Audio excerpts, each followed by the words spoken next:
அஸ்ஸலாமு அலைக்கும். எல்லாம் எப்படி இருக்கீங்க? இன்றைக்கி நம்ம என்ன செய்ய போகிறோம்னா பீஃப் பன்னு புலோ தான் இன்றைக்கி நம்ம செய்ய போகிறோம்.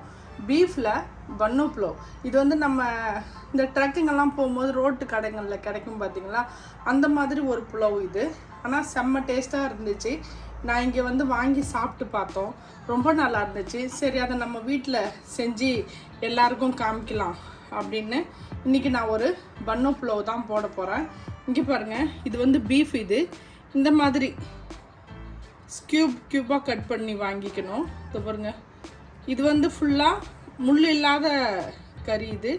இது வந்து என்னன்னாக்கா அதோட முள் 400 கிராம் தனியாக வாங்கியிருக்கேன். இந்த 4 பீஸ் மட்டும் 400 கிராம் வாங்கியிருக்கேன். இதில் வந்து இதுவும் போடுவாங்க, கொழுப்பு போடுவாங்க. கொழுப்பு ஒரு கிலோவுக்கு 200 கிராம் போடலாம். நான் வந்து இப்போ 1 கிலோ அளவு தான் சேர்ப்பேன். 1 கிலோ மட்டன் எடுத்திருக்கேன், பீஃப் எடுத்திருக்கேன், 1 கிலோ பாஸ்மதி ரைஸ். இந்த இதுக்கு உள்ள மசாலா தான் நான் இப்போ உங்களுக்கு காமிக்க. இது 400 கிராம் முள் இதில் சேர்க்க வேண்டாம்.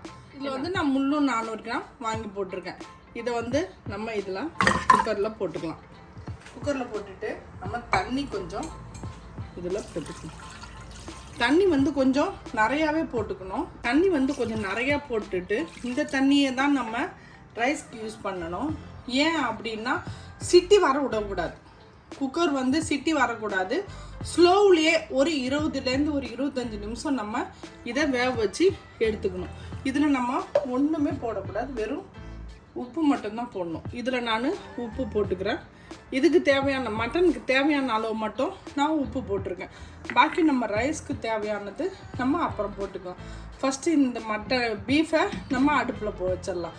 ஏன்னா அது ஸ்லோவாக எரியணும், அதனால் அதை நம்ம வச்சிடணும். கேஸ் பற்ற வச்சாச்சு. நம்ம வந்து இந்த பீஃபும் அதோட முள் நம்ம சேர்த்து நம்ம இதை வச்சிடலாம். கொஞ்சம் சூடு வந்த உடனே நான் ஸ்லோ பண்ணிடுறேன். சிட்டி வராமலே நம்ம வந்து 20லேருந்து 25 நிமிஷம் கேஸை ஸ்லோவிலேயே அந்த கறியை வேக வச்சு. பிரியாணிக்கு வந்து இது மசாலா ரொம்ப தேவைப்படாது.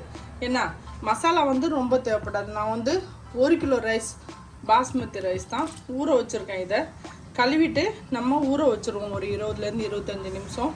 நம்ம அங்கே பீஃபை அடுப்பில் போட்ட உடனே நம்ம ரைஸை கழுவி நம்ம ஊற வச்சிடலாம். அதுக்கு நல்லா பெரிய ஸ்பூனால் 2 ஸ்பூன் இஞ்சி பூண்டு பேஸ்ட்டு, 1.5 ஸ்பூன் கரம் மசாலா, ஜீரகமும் ஷாஜீரகமும் வச்சுருக்கேன். சும்மா 1/4 டீஸ்பூன் ஷாஜீரா, 1/2 ஸ்பூன் ஜீரகமும் 1/4 டீஸ்பூன் வச்சுருக்கேன். அதே மாதிரி 1/4 டீஸ்பூன் முழு வெங்காயம் இதுக்கு நிறையா தேவைப்படும். வெங்காயம்னா 3 வெங்காயம், 2 தக்காளி, பச்சை மிளகா, இதை நான் கட் பண்ணிட்டு வந்துடுறேன். இவ்வளோ தான் இதுக்கு இந்த பிரியாணியோட மசாலாக்கள். நம்ம ஒன்று ஒன்றா நான் செய்ய உங்களுக்கு நான் காமிச்சிக்கிட்டு. வந்து 1.5 கிலோ சட்டி. இது நம்ம வந்து இதுக்கு எப்பயுமே கொஞ்சம் பெருசாக வைக்கணும். நான் வந்து இது வந்து பியூர் நெய், இது கொஞ்சம் நிறையா தான் போடணும் இதுக்கு, அதனால் நான் பியூர் நெய் தான் போட்டிருக்கேன். இதுக்கு வந்து நெய் கொழுப்பு போடணும் இல்லையா, கொழுப்பு நம்ம போடலை, அதனால நெய் மட்டும் நான் கொஞ்சம் நிறையா போட்டிருக்கேன். எண்ணெய் போடக்கூடாது.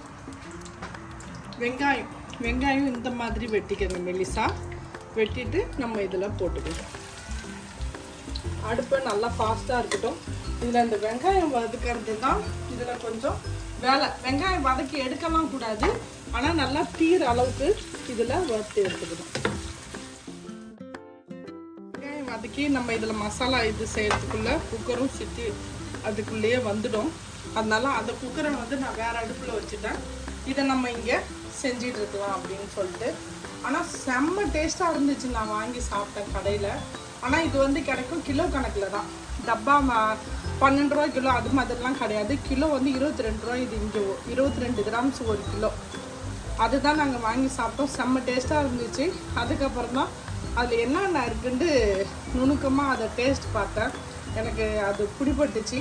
நான் வந்து இது இப்போ நான் உங்களுக்கு செய்கிறேன். ஆனால் பீஃபில் தான் இது செய்வேன். இது இந்த மாதிரி தான் கருப்பாக நல்லா ஆகும். நம்ம சொல்லுவோம்ல கோல்டன் ப்ரௌனுண்டு, கோல்டனை விட இன்னும் ப்ரௌனு ஆகணும். கோல்டன் ப்ரௌனில் ப்ரௌனாக ஆகணும்.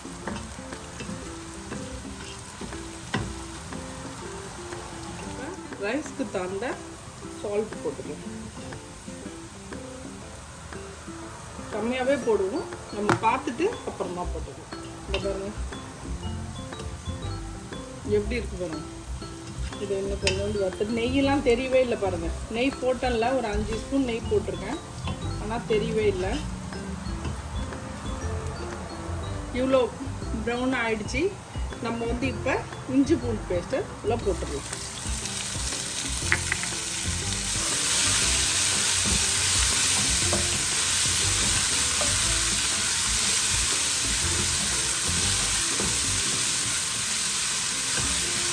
இஞ்சி பூண்டு முடிஞ்ச உடனே நம்ம வெட்டி வச்சிருக்கிற தக்காளியை போட்டுடலாம்.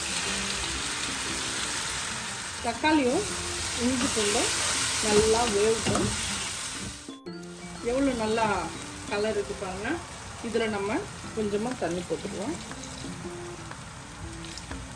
அந்த தக்காளி இப்போ நல்லா வேகட்டும்.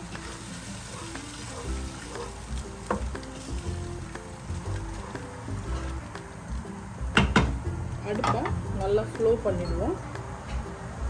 5 நிமிஷம் மூடி வச்சுட்டு நம்ம அதை தக்காளி நல்லா சட்னி மாதிரி கொஞ்சம் வெந்த உடனே எடுத்துக்குவோம். இது கிண்டி பார்ப்போம்.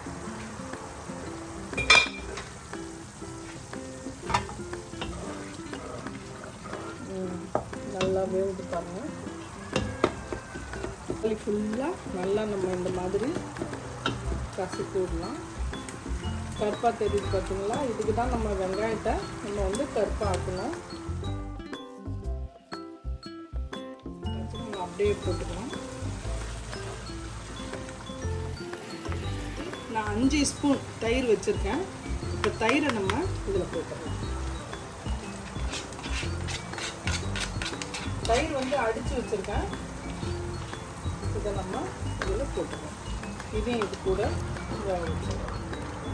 நல்லா மசாலா இதோடு சேர்ந்து வேகட்டும். தயிர் நல்லா வந்துச்சு. நம்ம மிளகு போட்டுடலாம்.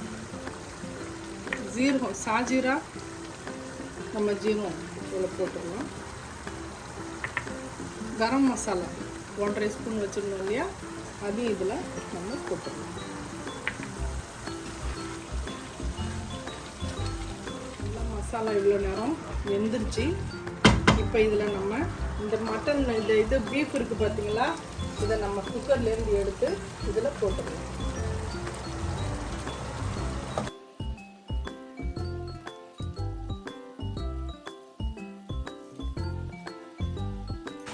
பீஃபும் இதில் போட்டோம். இதை நம்ம ஒரு 10 நிமிஷம் இந்த மசாலாவில் வேக வைப்போம்.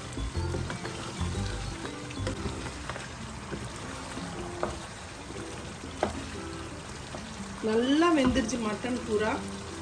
இந்த பாருங்க, மட்டனை நல்லா வெந்துருச்சு. இந்த பாருங்க, சும்மா கொஞ்சமாக நம்ம மசாலாவில் வேக வைப்போம். கொஞ்சம் கம்மியாக இருக்குது, நம்ம உப்பு கொஞ்சம் போட்டுக்கலாம். இப்போ நம்ம 1 கிலோ ரைஸு நம்ம வந்து 2 கிளாஸ் ரைஸ் போட்டுருக்கோம். இது வந்து 1/2 கிலோ. இது இந்த கிளாஸோட அளவு வந்து 1/2 கிலோ ரைஸ் வரும். இதில் நான் இதால் 2 கிளாஸ் ரைஸ் போட்டிருக்கேன், பாஸ்மதி ரைஸ். இதால் 4 கிளாஸ் தண்ணி போடணும். ஆனால் 4 கிளாஸ் போட வேணாம், நம்ம 3.5 கிளாஸ் போட்டால் போதுமானது. இதுக்கு இந்த புலவு வந்து கருப்பாக கலரில் இருக்கணும். அப்போ தான் அதோட பன்னு புலோ, பீஃப் பன்னு புலோன்னு சொல்கிறதுக்கு அது வந்து மேட்சிங் ஆகும். நம்ம வந்து செஞ்சோன்னா நம்ம கருப்பு கலரே வராது. நமக்கு வந்து எல்லோ அந்த இது தான் வரும். இது கருப்பு கலர் வர்றதுக்காக நம்ம அதில் ஒரு மெத்தடு நம்ம போட போகிறோம். இப்போ வந்து இதில் இருக்கிற தண்ணி வந்து 2.5 கிளாஸ் இருக்குது. நான் அதை வந்து இதில் ஊற்றிடுறேன்.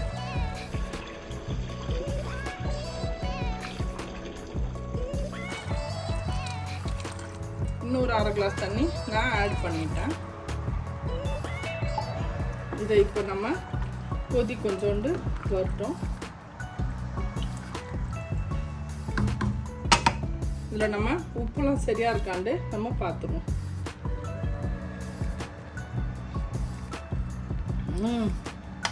கரெக்டாக இருக்குது உப்புலாம்.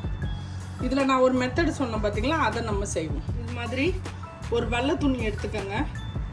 இதில் வந்து டீ தூள், நான் வந்து டீ தூள் ஒரு ஸ்பூன் எடுத்திருக்கேன்.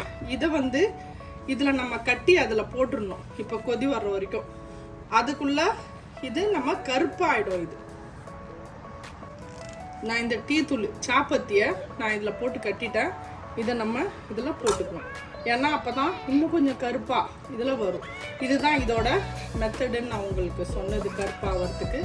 இப்போ நம்ம இதை கொஞ்சம் மூடி வச்சுருக்கோம்.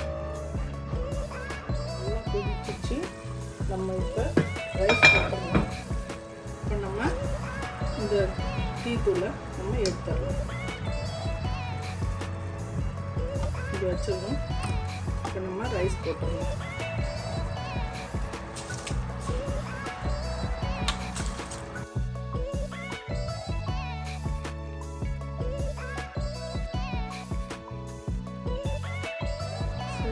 நம்ம ரைஸ் போட்டோம். இது வந்து இது மாதிரி மட்டும் செஞ்சு விட்டா போதும். இன்னொரு வாட்டி வந்து இதை கிண்டிட்டு இதை அப்புறம் நம்ம தம்மில் போட்டுடலாம். இதை மூடி வச்சுருக்கோம். கேஸ் வந்து ஃபாஸ்ட்டாக தான் இருக்குது. கொஞ்சம் கொதிக்கட்டும். இது ஒரு திறந்துருக்கேன்.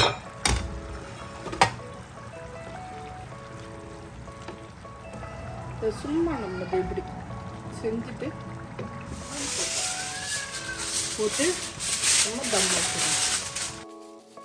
இது வந்து நல்லா கனமான மூடி, அதனால இதை நம்ம வச்சு ஸ்லோவாக தம் வச்சிடலாம். அப்படி உங்கள் சட்டியும் கனம் இல்லை, உங்கள் மூடியும் கனமாக இல்லை அப்படின்ட்டாக்கா நீங்கள் வந்து மேலேயும் ஏதாவது கனம் வைக்கணும், கீழேயும் நீங்கள் தோசைக்கல்ல சூட் பண்ணி வைக்கணும்.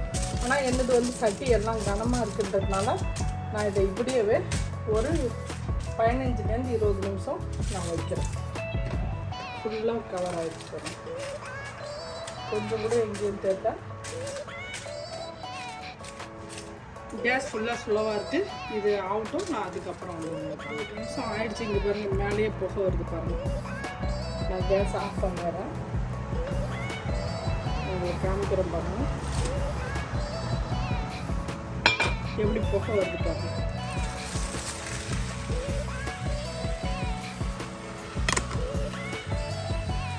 பிரியாணி எப்படி எடுத்துட்டு செம்மையாக இருக்குல்ல. கலரே ஒரு டிஃப்ரெண்ட்டாக இருக்கும். நம்ம 1 கிலோ ரைஸ்க்கு நம்ம 1.5 கிலோ கூட பீஃப் போடலாம். மட்டன் நிறையாவும் போடலாம். கொஞ்ச நேரம் அப்படியே இருக்கட்டும். அப்புறமா நம்ம எடுப்போம். பீஃப் பன்னு புலாவ் ரெடி ஆகிடுச்சு. இதே மாதிரி உங்களுக்கும் செய்யணும் அப்படின்னு நீங்கள் நினச்சிங்கன்னா இதே மாதிரி மெத்தடில் நீங்கள் செஞ்சு பாருங்கள். இது ஒரு டிஃப்ரெண்ட்டு சாப்பாடாக. நீங்கள் பீஃப் சாப்பிட்றவங்களா இருந்தால் பீஃபில் செய்யுங்க. இல்லை மட்டனில் செய்கிறதா இருந்தால் மட்டனில் நல்லா முள் போட்டு கொழுப்பு வாங்கி போட்டு அது மாதிரி செஞ்சு இதே மாதிரி செஞ்சு சாப்பிட்டு பாருங்கள். உங்களுக்கு இது பிடிச்சிருந்துச்சுன்னா நம்ம குயிக் குக்கிங் சேனலுக்கு லைக் பண்ணுங்கள், ஷேர் பண்ணுங்கள், கமெண்ட் பண்ணுங்கள், மறக்காமல் பெல் பட்டன் கிளிக் பண்ணுங்கள். இன்ஷா அல்லாஹ் இன்னொரு வீடியோவோட வந்து நான் உங்களை சந்திக்கிறேன். பாய்.